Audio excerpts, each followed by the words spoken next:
What was the mistake that you did with the renovation? We did too much. We just did all kinds of different things that we probably shouldn't have done. For anyone that is doing their first deal, what would you recommend for them today? I would recommend that they get some education first and get into a group where there's knowledgeable people that can help them along. How much money did you make with that deal?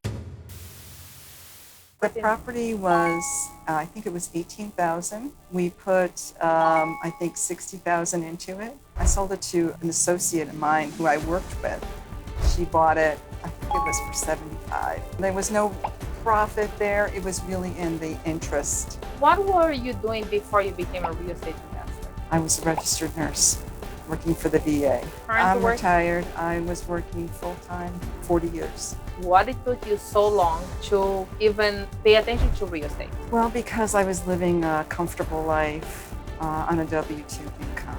When you told your parents, I'm going to become a real estate investor, what was their reaction? I had an opportunity to tell my mom, and my mom was really excited for me.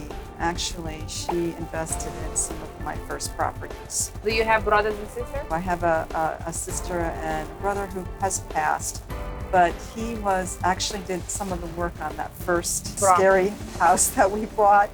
We employed our brothers at that time. It was not a good idea. We never did that again. What are the things that you remember that you learned from your dad growing up? He always wanted me to be in a position where I could support myself. What my dad always taught me was location, location, location. So that's why he bought a house on a lake, and his property was in Florida on another lakefront property.